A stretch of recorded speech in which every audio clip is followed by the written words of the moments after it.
Happy Wednesday, crafty friends. I'm coming on today for hashtag Watercolor Wednesday, hosted by Side Gig Crafts. So, I was going to record something yesterday. So, I was flipping through Pinterest, looking for some kind of inspiration that I wanted to do. And then I was talking to Bestie on the phone, and I started painting, and then the next thing I know, that project was finished. So, here he is. This is so much fun, I think. And one reason that I didn't record while I was talking to her was I was unsure how long it was going to take and if I was going to be comfortable doing it. And I was, and it was so much fun. But then, as I was going on along, I'll put that to the side, I saw these bubbles. And so the person took a glass, see this mess right here? A person took a glass, turned it upside down in their watercolor, kind of stamped it on their paper, and then watercolored inside. And it made these beautiful bubbles, and I was like, oh my. So I made this one, and then I was like, well, I started out with just this size, which was actually this turned upside down. And I was like, okay, I need some different sizes because you can't just have one bubble. And I actually should have something in between these two. But anyway, for a background, I think it's beautiful and it's so easy to do. And I'm going to show you how. However, then I thought, what if I used this cookie cutter? Because I was struggling for different sizes of circles, you know, and with the idea that in the end they would fit as a background on an A2 card or as a piece of an embellishment. So they don't need to be huge like a mug, you know. So then I remembered I had a cookie cutter, and I was like, hey, and it has a little bit of a wonky edge. So also, the way you make this mess here, you just spray some water on your whatever you're using. I'm using my glass mat. And then I had some of these. They're called glitter ink. But you can use any of your mica sprays. You can use this stuff called fireworks. You can use plain watercolor, which is what I did for these bubbles. But then you know how I am with the mica. I get a little crazy when it comes to it. I just love it. So, at first I used my mica watercolors that I made. And so, all you do, you know, is make you a puddle. Dip it in there, make you a puddle, you know, and then you use the colors all around it that you want. Now, this is going to make a bubble, and that's the only thing. It makes a bubble, and it pops everywhere. Why? Okay, so I had to take Drake to school. So this is turned into mud. So I don't like that, obviously. And I'm going to wipe it up. So I'll show you how the method to my madness. Let me get it. And I'm not going to soak it all up because it's not all muddy. And the best thing to do would be to use colors that when they run into each other don't make mud. But sometimes it's easier said than done. Okay, so I wanted to use the micas. So I made this one. And then I just freehanded that. And the whole purpose of this is that when you stamp it down, it gives you an outside edge. So if you're not comfortable in your drawing, that's taken care of. Then it also leaves a slightly darker place around the outside edge. And of course, then I splattered it. So there's one on white. Let's see. Yeah, you can see it right there. So there's one on white. Here's one on black. Oh, it's a little more subtle except for the splatters. But still, I think that'll make a beautiful background. And then, the surprise, for me anyway, craft. Look at that. I think that is just beautiful. So you could obviously use whatever colors you want, but because I was making hearts, I was thinking, you know, Valentine's Day. So So let's do this. So I've got, okay, so I'm just going to shake this up until my mica is, and then instead of spraying it in there, because you know, I will make a mess. Wow! I'll pour it and pour too much. All right, so there's that one. And then I think this is what I used up here.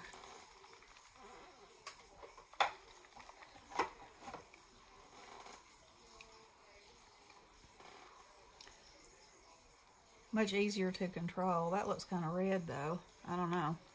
We'll see. And then here's some dilutions that I have not even opened yet. I'm not going to open that. That's a spray. Here, oh, that's purple too. I'm going to put some yellow on there, I think. Or I'm going to put this color. Look at that. Okay, so I got this at Hobby Lobby. And obviously, I need to use it because it feels like it's thickening up on me.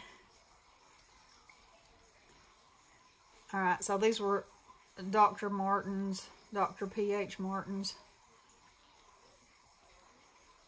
Oh yeah, and I think this is why they probably put them on sale, is because these things don't work.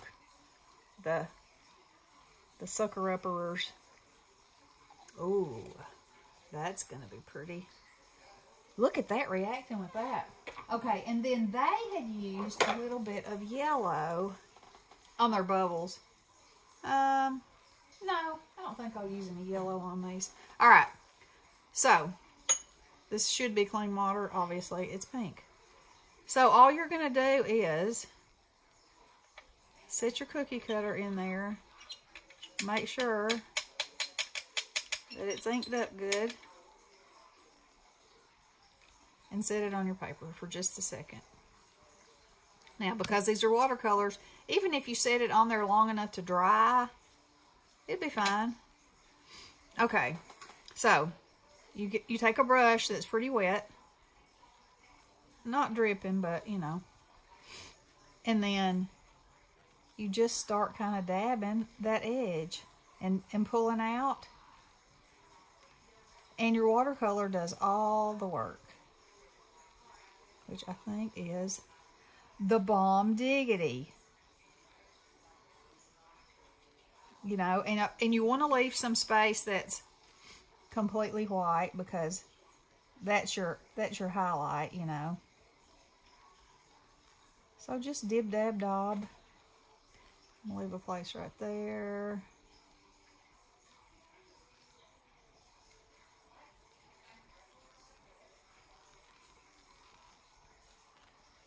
Isn't that cool? Let's see, let me take a little bit more of that off.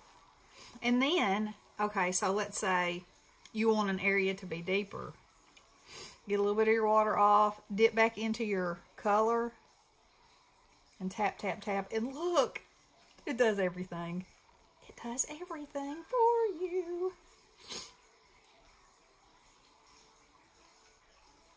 Isn't that cool? Oh, I love it. All right, let's put a little bit more of this. This right here. Now, I don't want to get it muddy, which I may have just... No, that's fine. Oh, I think that's so cool. All right, so let's make another one. Let's overlap it some. So you could use this with anything. So while I was looking in my cookie cutters, I found a carrot. And I was thinking, oh, how fun would that be for Easter? You know, it took everything I had to not get it out. Okay, so here's a lesson right here. I should have waited till that was completely dry. Because see how that's bleeding into it? That's a watercolor lesson for you. Because that's what it'll do. Wet will bleed right off into there. So I'm gonna just go with it because, you know, I did it. And I'll show you. That's really wet right there. And if you get too much water on there and you feel like that, you know, it's running. Let's see, that's wet. I don't really want to use my tissue. Let's see. So you can just dab it up and you won't have so much color. I'm going to end up with this all over me.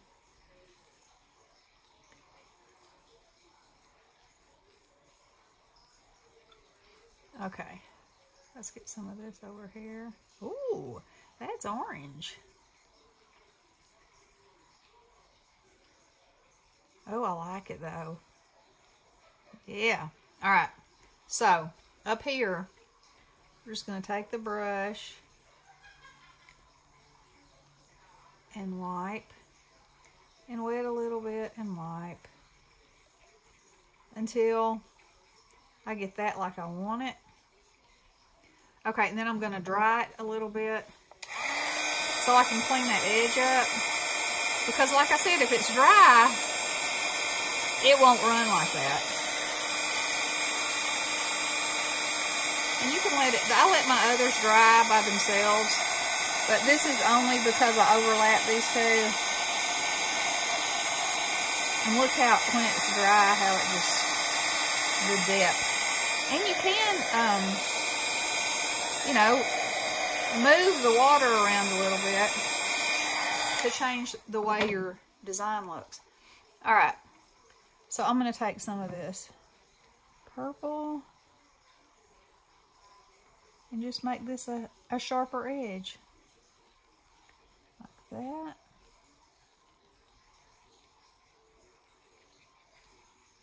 Problem solved, right?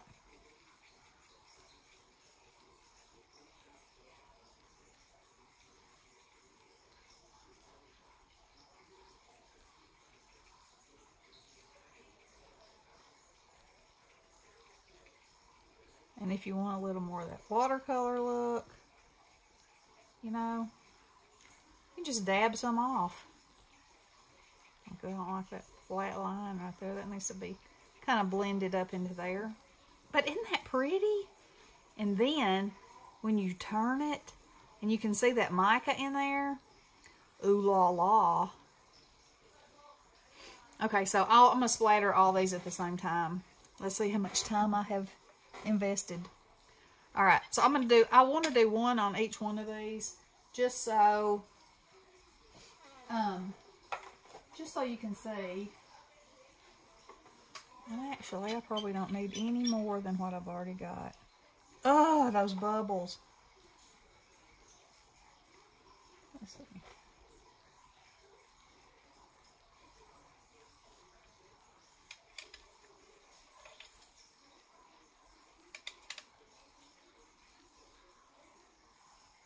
Let's make these two not touch. Okay. Wet brush.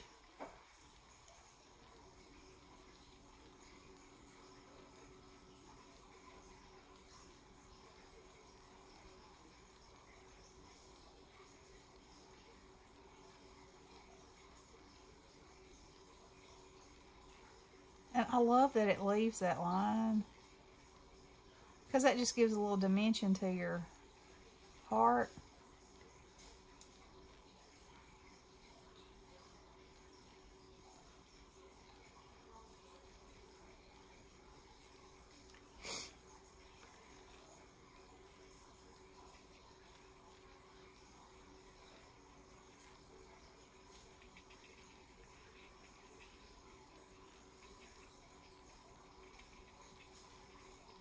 Just like that. Each one is different. You couldn't make them the same if you wanted to, which I also think is such a cool thing. Okay, so while I'm talking, while I'm on here just yakking and doing this, I'm sure that y'all have heard me talk about, I love watching the videos from across the pond where it's called mudlarking. And so they go in these dumps and along these creek banks and stuff, and they find the most amazing stuff. And some of my favorites, after they find some of the stuff, they make crafts with it. So it can be pieces of broken pottery, old bottles like from the Victorian period. I mean, it's just so good. So cool. And I love it. I'm like addicted to watching them. And my favorites are Manchester Mudlarks and Northern Mudlarks. And I will link them both in the description box below. Because the scenery is beautiful. You know, you never know what they're going to find. They're funny. You know, they're entertaining. It's like a history lesson. It's just so much goodness. So, anyway, I've been dying to mudlark my own self. Of course, I live in Collierville, Tennessee, you know, close to Memphis. So, you know, I can't just go by myself somewhere. And I'm really trying to find like a good place to go. There's a lot of history around here where, you know, people settled and wars were fought and all that kind of stuff. So there has to be places. I mean, I would not go to a dump in Memphis, a current dump. No way, no how. Just for fear of catching something or touching a needle, or I mean, you hate to say that, but these dumps are clean. I mean, they're like, it's glass and, you know, pottery and stuff like that. It's not like what it would be here. But anyway, the Wolf River runs through here, and you know, it's like the main deal. And so there's a branch of it, like, I don't know, maybe a mile away. So this weekend I finally talked Ronnie into taking me. And we stomped around the riverbank, and I mean, I found absolutely nothing. And then the water's kind of up, so there were trails like back in the woods. So we went off in the trails, and you know, you could see where people had camped, or some people went out there, you know, and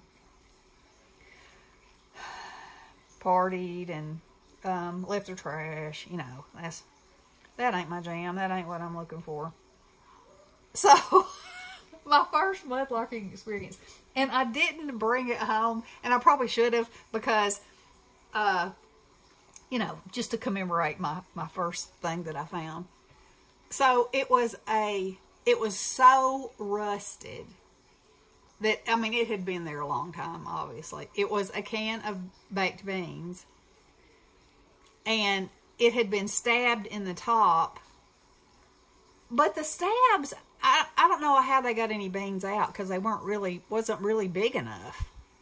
So I'm a little unsure about that, but the can was completely empty. It still had part of the label on, but was nothing but rust. So that was my find.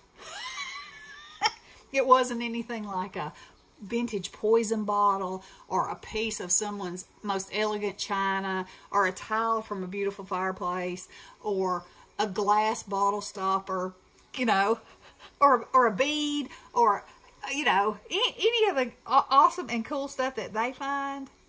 But, you know, it was a start, so I guess. And, you know, I probably won't go back down there.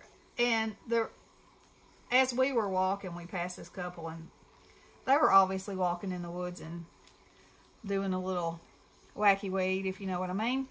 And, you know, I wouldn't want to be anywhere where I didn't have somebody there with me. Let me just say that. So, I don't know. I'm gonna look up, like vintage homesteads that are near rivers. Because, you know, a lot of stuff happens near rivers. You know, when people settle, when they, you know, back in the day, when they first came to somewhere, they would settle close to water because they had to have water. And if they had animals, their animals had to have a source of water. And, And, you know, I know there's people that find arrowheads and, you know, different kinds of Indian artifacts and things like that at places like that. Whenever they dig up a chunk of land to build something else, you know, you can find stuff like that. But part of what draws me to what they do is it's just so beautiful there. You know, even though these places are dumps, and there's bottle diggers that go specifically to dig for bottles, and then they pretty much just, you know, go and look and see what's on the surface and find their treasures. So, you know, beauty is all in the eye of the beholder. But anywho, there is my chat. There is my watercolor for the week. I hope y'all enjoyed it. And y'all head over and check these videos out, because, I mean, I think you'll like them. I think you will. If you like outside and if you like history and, I mean, just good people, I think. So, anywho, I hope you have a wonderful day. I'll be back soon with Embellishment Wednesday. Love you guys. Blessings.